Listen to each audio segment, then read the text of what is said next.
So one thing that struck me is, the word standard, I guess.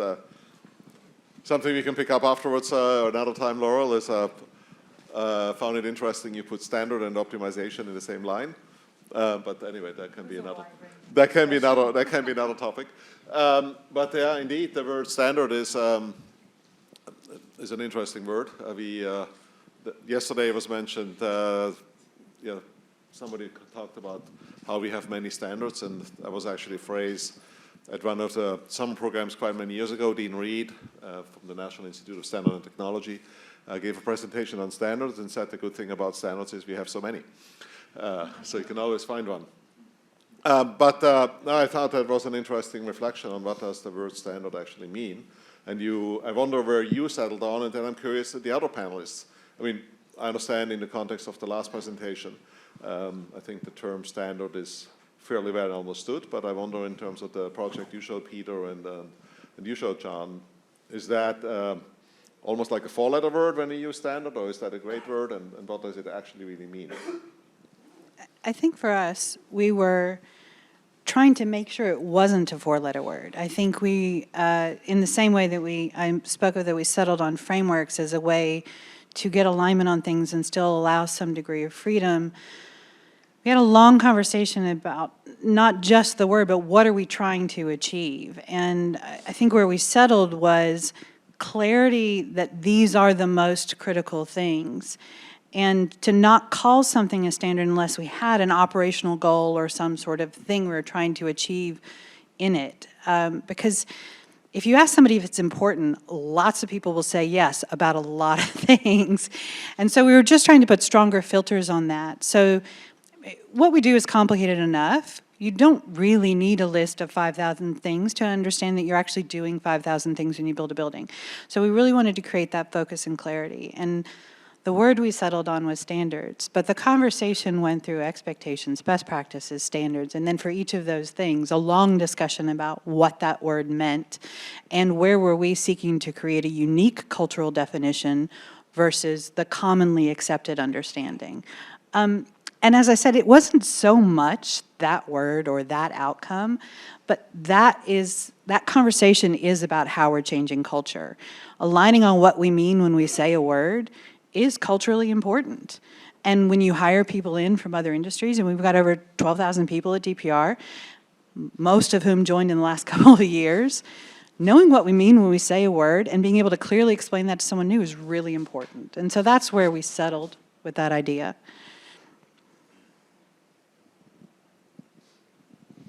Yeah, for me, I mean, standard is something that we need, of course, but on the other hand, I discover sometimes that people think this is the only way how can things be done. And that is maybe something that we should also consider when we talk about standards. We should maybe have some space somewhere sometimes when we should not act in standards or with standards. And of course, if we talk on a technical level, we do need some standard to exchange information, to make machines more productive, or the interface between humans and machines more productive. I think those standards are quite needed.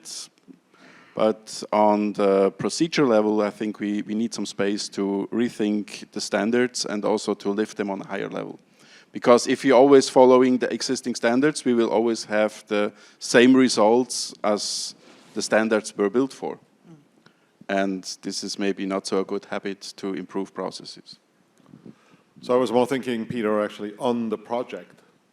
Does the word standard mean anything in terms of like, these are the metrics we always look at, standard set of metrics, or a standard set, standard way of making decisions, or things like that, or is it too early to tell because the project is quite early? Yeah, I would say we not used the word standard because there were so many aspects that we have defined more a procedure, how we collect informations, and the procedure how we agreed to make decisions. So the only standard I would say we have is that there's no decision made without any information related to the decision. So I think this is something that you could call a standard, but all the other things are maybe related to that. Maybe more it's a rule, it's not a standard, I would say. And maybe if you compare the situation to a football game, we should have maybe more rules than standards. How about on your project? I mean, you have 19650. Well, I mean, my simple way of looking at it is that standards should be applied to deliverables, but not processes. So in the ISO 19650 world, it's all about the owner the owner separating themselves from the process that the contractors are using, because all they really care about is getting the deliverables in the format and quality that they're requiring. So the standard, say a CAD standard, applies to the drawings having the right formatting and title block and all that stuff. But the process to create those models, I don't see the point of having a standard. You can call it guidelines or maybe best practices is the best way to train people to apply it. But really, it's all about deliverables. You know, there's a requirement, you got to meet it. Everything else is upstream. That's it. There's a question from Misael from online, from Mexico. He has it for John, but actually had a similar question for Peter, so we can maybe hear about those two. Misael asks, how hard was it to integrate all the information in a single database, and how long did it take to achieve such integration? Yeah, I mentioned the database structure. I think that may be slightly much for a Q&A session. Maybe that's something that can be picked up later. Because I was wondering too, Peter, in the context of all the hours spent, what percentage is spent integrating information versus other work, just to get some kind of rough sense. But maybe John can answer Misael's question in terms of the effort required to bring all this information together. Yeah, sure. I assume the question is related to the Fuse platform for the single source of truth. Yep. And I would say that the effort is not that great, actually. It's using FME under the hood, and the databases could be SharePoint, they could be Autodesk Construction Cloud, they could be different engineering solutions, they could be GIS. But the effort is not that great. I think more of the effort is really into the analytics and metrics that can be and are added to the platform, because that's really, in my opinion, the real value is being able to do analytics on the information and assess metrics once project performance metrics are obtained, to be able to present them in the proper context so that the management team can make decisions off those. So to answer the question, you know, you're talking hours and days, maybe some weeks rather than months. I would agree on that. Maybe we can also consider what is the option instead of having not the right information in the database. So this would be doing a lot of investigation work in the paper documents and rely on not so good information during decision making. This takes, of course, not so much time, but at the end you have the bad decision in the process, and that will hit you maybe later in the whole process during design, construction, and in operation. And this is, I think, not the best option to make decisions. George Webb from Seattle. We are multifamily, vertically integrated development construction company. I was interested to hear that DPR has self-perform as a long-time part of your business plan. Curious, how does that affect your implementation of VDC and IPD and kind of your overall delivery functions? It's so integrated that I'm not sure I can separate it and say how it would be if it weren't influencing us. But we certainly have the end-to-end experience, you know, there in the company, and it gives us an opportunity to take theoretical impact and actually say, you know, why don't you come over here and share what happens when we don't do it the right way, and it's complex. I mean, we've spoke about when we talk about the ventures about what happens when you kind of own a separate bit of yourself, and it has slightly differing goals. So we do have experiences where teams aren't quite as aligned, and experiences where it's kind of one DPR in the way that John was talking about, one Arup. And we can certainly, both objectively and experientially, see that when we're united, it is a much better experience and outcome for the teams, for the clients, for our bottom line, all of it. And so it feels like validating, but as I said, we don't really have the comparative, culturally the comparative. Obviously, we have jobs where we don't self-perform, but the intent is always to go in as builders as well as GCs.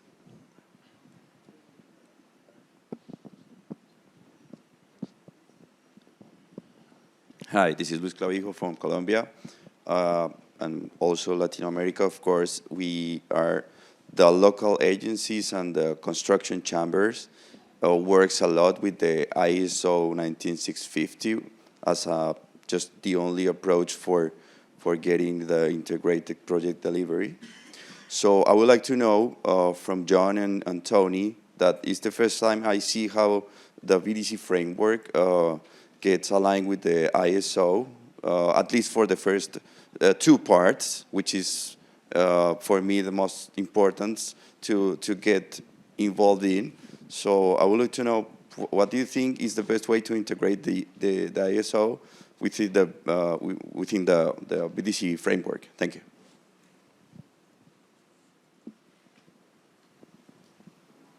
Well, from the educational standpoint, this diagram that we showed just helps people understand, as they're going through the VDC process, what ISO standards will apply, be most applicable, I guess is a better thing to say, for what they're trying to accomplish on all of those various nodes of the diagram. While my microphone is open, I would just like to share my perspective on what a standard is. It is really an agreement.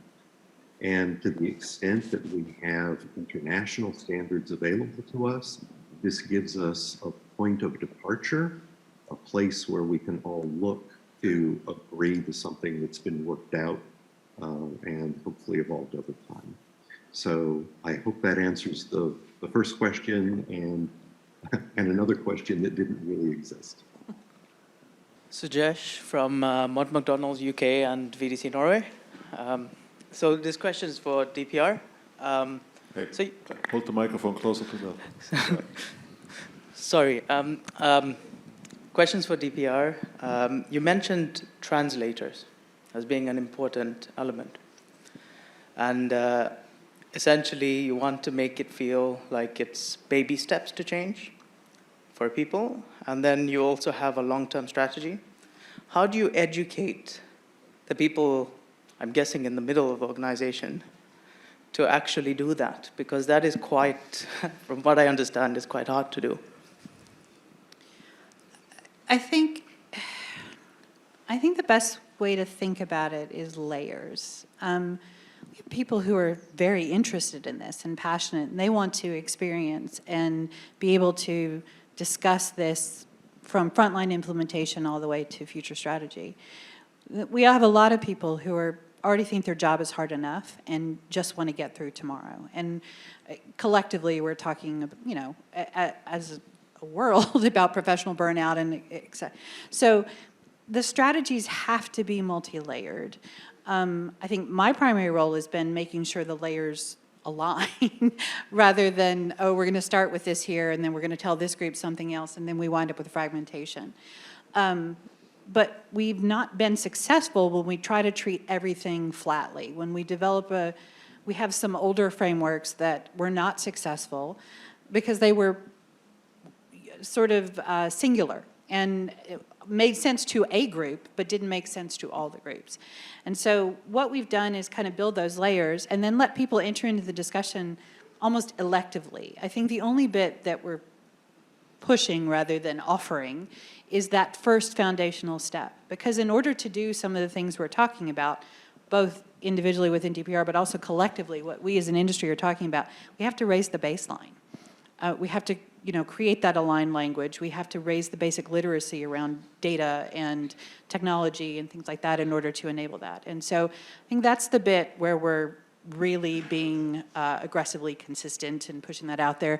And the rest of it is engagement by election and helping to drive us forward. And what it does is concentrate the passionate people on a path and allow us to balance that out. As I said, it's a hypothesis at this point, not a theory. So that's the path we're on, but we're hoping to learn more as we go. And if we had this conversation in 3 years, I might be, well, that was a great idea, but that one wasn't. And so we're also at that initiation point in really trying to drive this kind of change. I hope that answered your question. Yeah, thank you. I was interested in your presentation of VDC with a big D and a little bit of V, and then you said John, and you mentioned that your previous experiences were more in sort of with a big C, and I'm just curious whether you have a reflection, whether it's exactly the same thing or it's totally different or a little bit of both when you have a big D or a big C in VDC. I think it's different. So in construction, it seems that there is a lot of tools that are fit for purpose, and when used correctly, they produce a good outcome with a pretty straightforward process. In design, there's some of that, but there's a lot of, I don't know, it's kind of like a free-for-all. It's like there's all these, for instance, Arab has people that they're paying to develop scripts using tools like Grasshopper and Python and Dynamo and so forth, and I start to think it's like, why don't they have easy fit-for-purpose tools that do the things that these scripts are doing? Instead of having to pay people money and take all this time to do these, why doesn't, for instance, Autodesk just have all this built in and you just press the button and it does it? So there's some kind of culture in design that is more fluid than construction, which is more task-focused. And I think it translates to some degree in the technologies that are used in those areas, and I think design needs to up their game, or the software vendors need to up their game to make it easier and more democratized for smaller companies or companies that have less bandwidth to develop all these scripts so that they can gain more efficiencies as well. Yeah, and Peter, I was really interested and impressed to see the effort in building this information basis. And connecting it with the insights you want to get, the decisions you want to make, the objectives you want to achieve. In a way, okay, if you presented it to an undergrad here, they would look at it and say, okay, what else would you do? But anyway, do you have an example of a decision that you made that was dramatically faster, or that you feel is going to stick much better, or that was maybe different than would have been with a sort of a bit more haphazard information basis? I would say there are maybe not so many, but a few basic or fundamental decisions. They are not necessary anymore because it's quite obvious what the data are showing.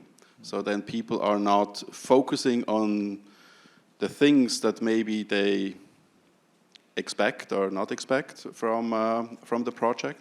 So they obviously can see the numbers, and then they not rely on something that is not there. So I would say I cannot prove it, but my feeling says we have less decisions to make than in a project without any data. Mm-hmm. Yep. So a few things just become obvious. It's yeah, it becomes obvious, and then people are not negotiating and not try to avoid or try to maybe seek for something that you not have, and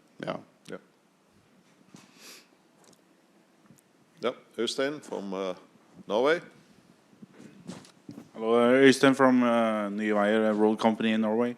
Up to what you told just now, Peter, when you have a model with information, do you then also experience that the contractor bid a lower price because they know about the groundworks, so the soil, all the data you got in the model?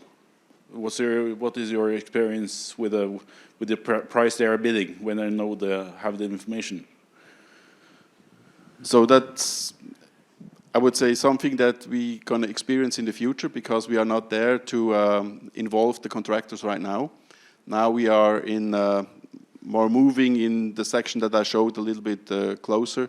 We are moving into the design phase. That means architects are now coming to the projects and designing it. But as I showed, the numbers are maybe not transparency and stupid. Showing information those are two things. So maybe you should be careful about showing information to the people who are bidding on the project next, just to make sure that they are not try to using the information against you.